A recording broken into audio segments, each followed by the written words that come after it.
Couple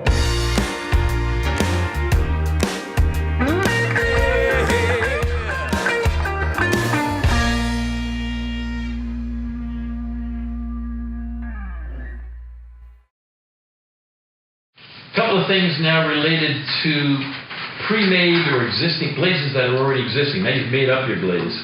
One thing I found is people don't do, and especially in big studios when people are in a hurry, is they don't stir the buckets thoroughly. You really need to stir them to get up all the stuff off the bottom, and you need to find out whether there's a hard layer of mud on the bottom that needs to be worked up, because that's some of the ingredients.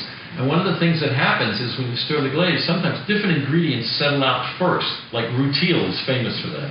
Rutile, the mineral, is really heavy, and it tends to go to it's one of the first things to settle out of a glaze.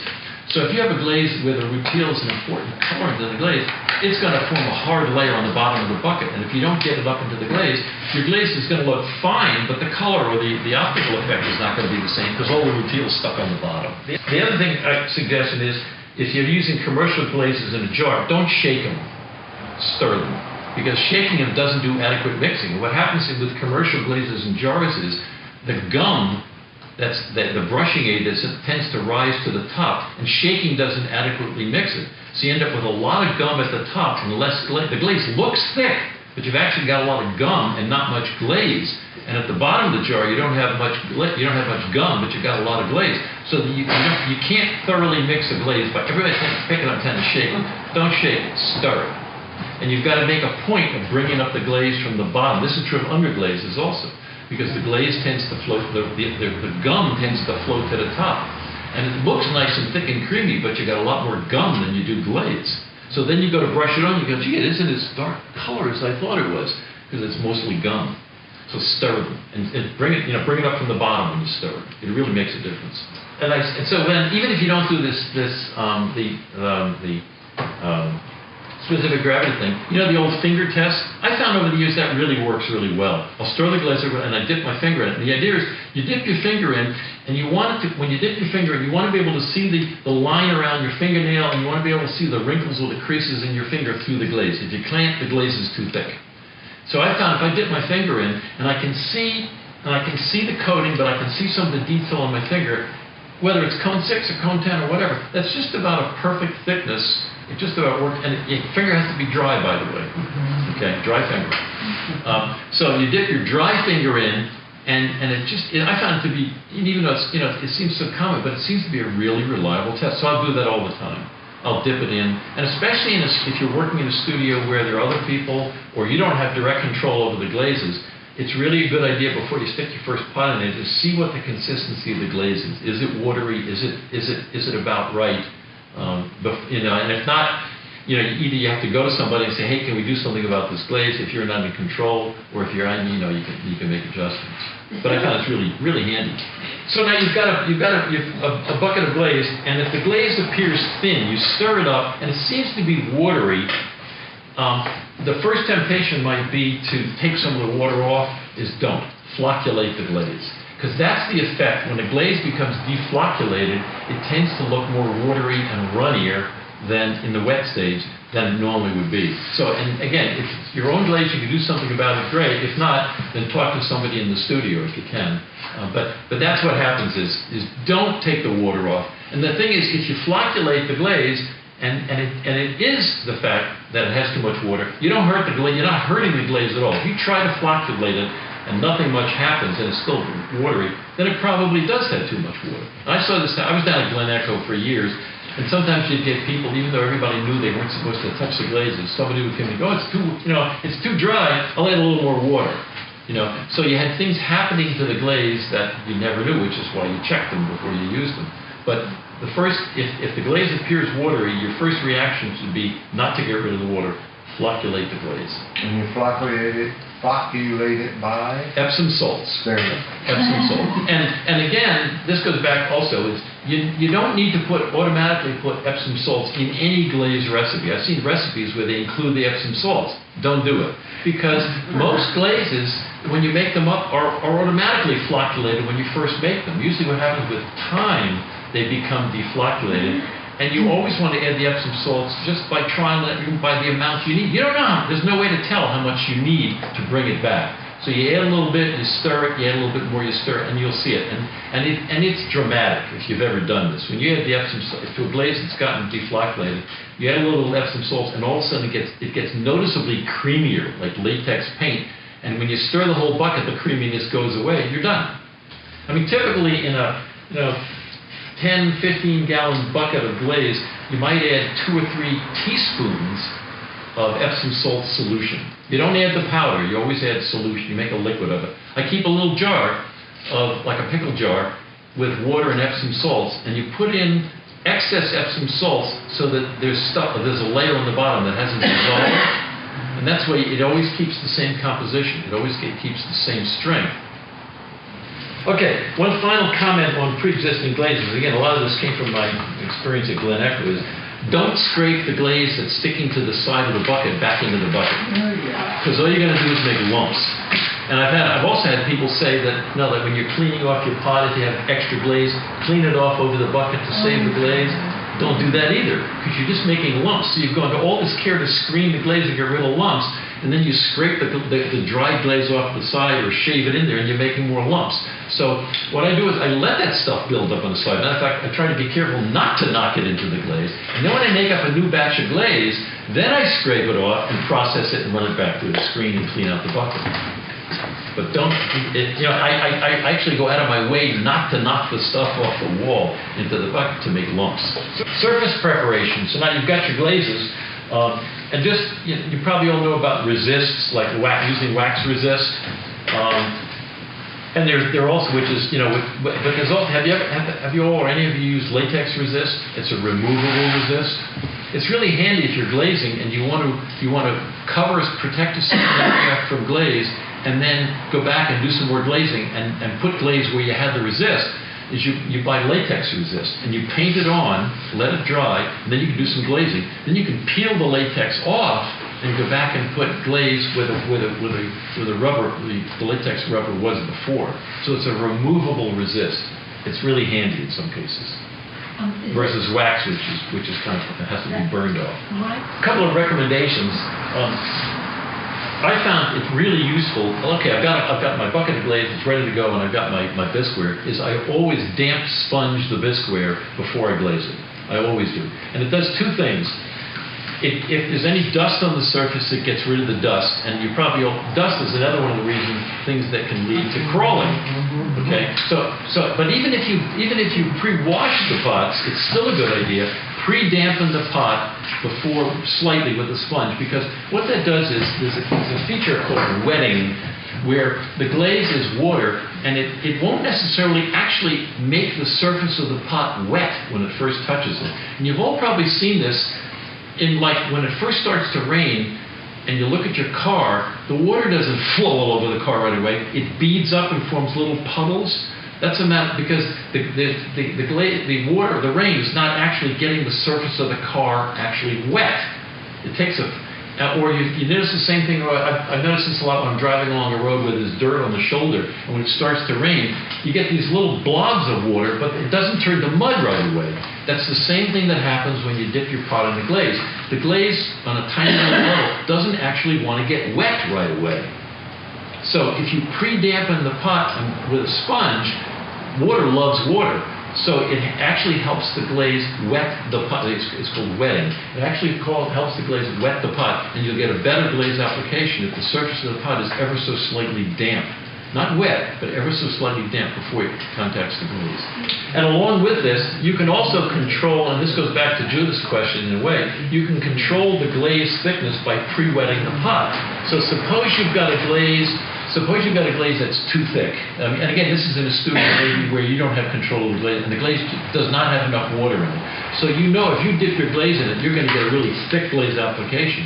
So the way around that is pre-dampen your pot. Do more than just slightly sponge it. Sponge it with a wetter sponge to make the pot slightly damp. It won't absorb as much glaze, and you won't get as thick a glaze application. So you can counteract the fact that you've got a glaze, you go, oh, this glaze is really thick, and yet you're not empowered to thin it.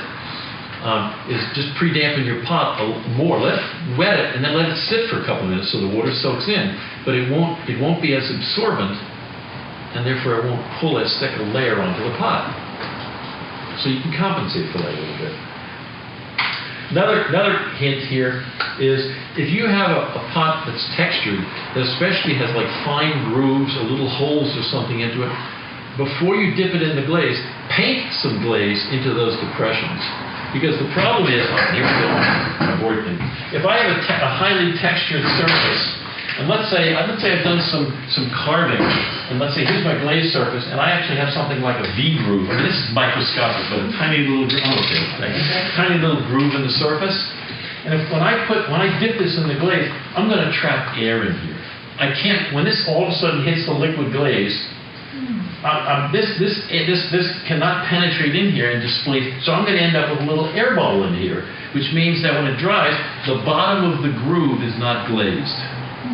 So what I do on a highly textured surface is I take a brush and I fill up all the grooves with the glaze first, or at least get some glaze down to the bottom of the texture with the brush. And then I'll take a sponge even and wipe it off the surface because I don't want it. I just want it in the bottom of the groove, and then I'll dip it in. But this really helps a lot with textured surfaces. Anything where you've got, if it's a big broad, let's say here's the pot wall, and if I've got a big broad depression, something like that, then okay, then the glaze can probably flow into it. But if I've got a sharp edge, or I've got something that looks like that, like a groove, the air can't get out because you dip it in the glaze so fast that you trap air in the bottom, and then you end up with all those little lines are unglazed. So paint the glaze into the lines first, and you can be really sloppy. You can just slop it on there, just get it bottom, and then wipe off the stuff that's on the top so that all you're left with is what's in the thing, and then dip it in the glaze. And it works great. And then just one final comment on surface prep is that if you apply underglazes and stains too thickly, that can cause crawling.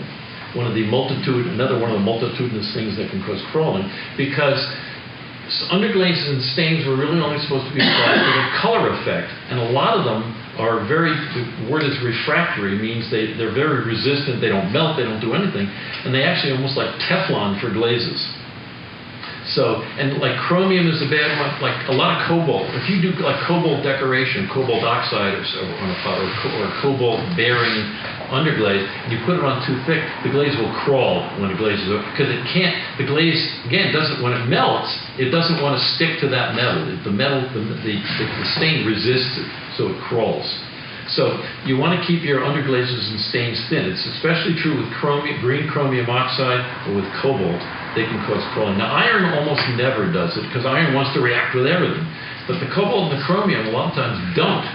And so the glaze melts and it sits on top of it, and it doesn't really get the pot underneath it wet, so the glaze crawls away from it. It pulls aside over your decoration. Okay, glaze application. One of the things I've found really helpful is if I have really complicated shapes, I don't try to glaze the whole pot all at once. Or if I have a glaze, let's say I have a glaze that shows every defect. Years ago I was doing some large porcelain glazing, and I had to, the only way, so I would pour the inside of the glaze, and this was with Celadon, which is a classic clear high temperature glaze that shows every little defect. So one of the things I would do is I would glaze part of the glaze. Let's say I pour the inside, and then I'd clean off the top of the glaze on the rim because I didn't want overlap, and I'd wax over the old glaze. I'd let the glaze dry, and I'd put wax over it down several inches on the side or on the inside. And then when I poured the second glaze, I could get a crisp line between the new glaze application and the old, and just the slightest little bit of overlap that was enough so that I didn't have a break in the glaze, but not enough to show me a line. So a lot of pots I've done where I glaze them in parts, depending on how I can pour them or how I can apply the glaze. I'll put part of the glaze on, I'll clean it off where I splashed it, I'll wax over the glaze that I've already put on so I don't get more glaze there, and I'll wax the second part. So I've done things like this where I might have glazed a pot in 2 or 3 or 4 or 5 parts with and allowing just the slightest of overlap, a little tiny bit of the glaze sticking out from under the wax, so the glaze looks continuous, but I don't see that obvious dark line from the overlap. And that's so don't assume, I guess, especially with complicated shapes, that like a teapot, that you can just go whoosh into the bucket of glaze and not have runs and drips. Well, another reason to have a flocculated glaze, so you don't get runs and drips and everything. but it really helps sometimes, is break it down into parts. Figure out the sequence of how you're going to glaze the different parts of the piece, and think about wax resisting, because it all burns off, you're not going to hurt it, but putting wax resist over the parts that you want to protect so you don't get overlaps on what you've already done. I found it really helpful. And as you're probably already aware, there's generally with closed forms, the semi-closed forms, you glaze the inside first. That's kind of the standard thing. So you glaze the inside first, and then you glaze the outside. The pouring, I just want to show you these as kind of a handy tool. These are great for, I put these just rod, I put these across a large bucket or a tray, and you can rest the pot on it, and then if you want to pour the glaze over it, the glaze drains away from these, and the pot is only resting on the barest of edge. So instead of using wooden sticks, if you use these, there's hardly any contact with the bottom of the pot. What are those? Just aluminum angle iron. Get them in Home Depot.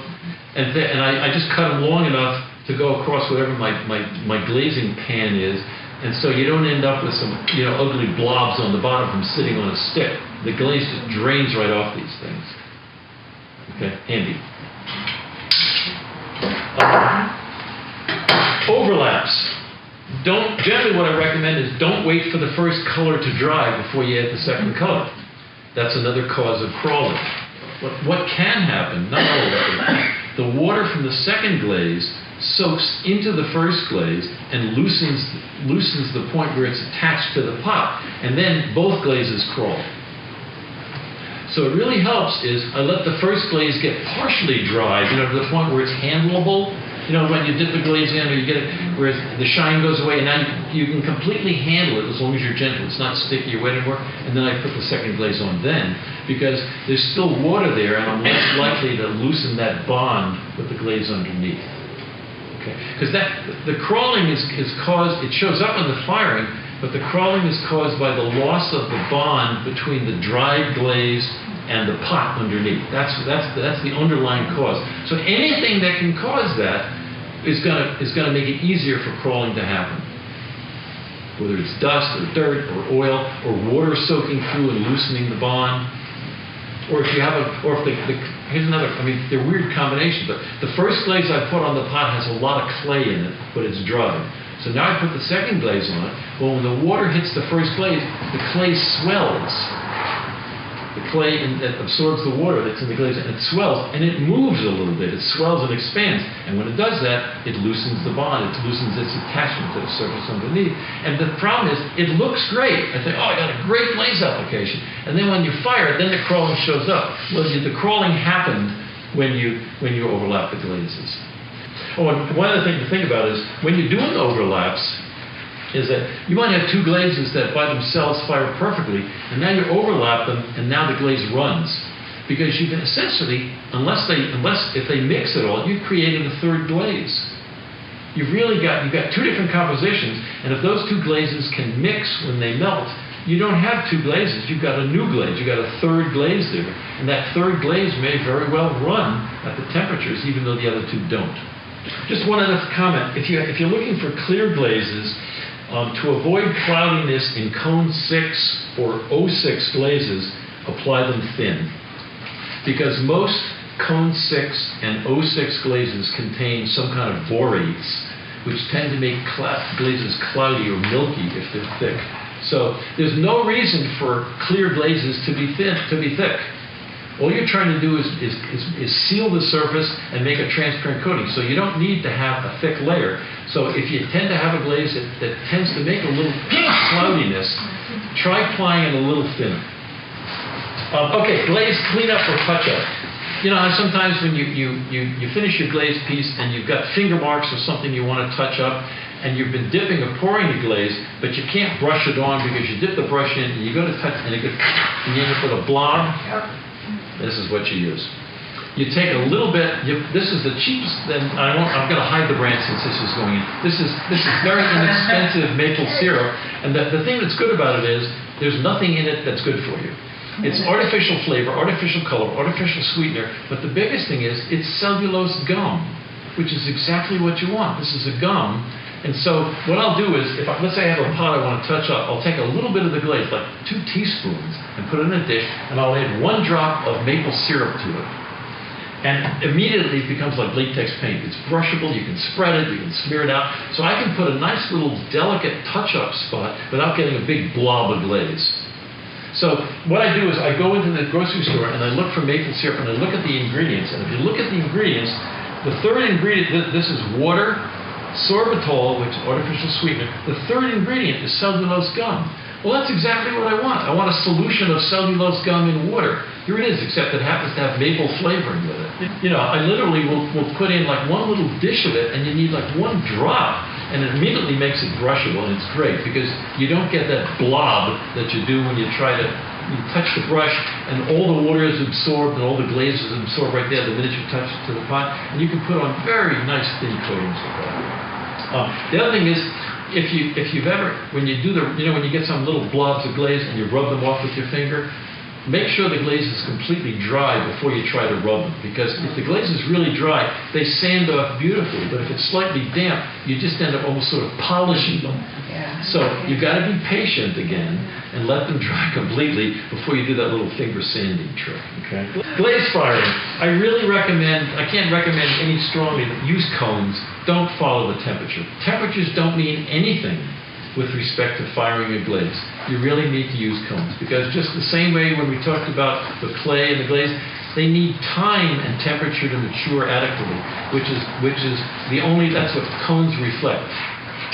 Glazes don't, I mean, they respond to hot and cold temperatures, but you really need to fire by cones. So really use cones for glaze firing. If you don't use them for bisque, that's fine, no who cares. You really need to fire with cones for glaze firing, okay? And the other thing is, just the last point to make is, learn your kiln. Is that temperatures are not, in most kilns, temperatures are not necessarily uniform. So even if they're not, that's okay, but learn your kiln, and then you can, after a while, say, okay, you have to put certain glazes in certain places. But as we talked about earlier, not all cone 6 glazes mature exactly at cone 6. And if you know that, and you know what your glazes do, and you know, for instance, the top of your kiln is one cone hotter than the bottom, then you know where to put certain glazes. So you understand your kiln and you understand your glazes, and you can work with it. You don't have to fight it. You just work with it. You say, okay, like Randy's red is good if it's a little hotter. I'll put that on the top, and this glaze will tolerate a little cooler, or it doesn't matter. I can put it on the bottom, and so you can use your kiln most efficiently if you know both. If you know how your kiln works and how your glazes work. Anyway, so thank you all for coming.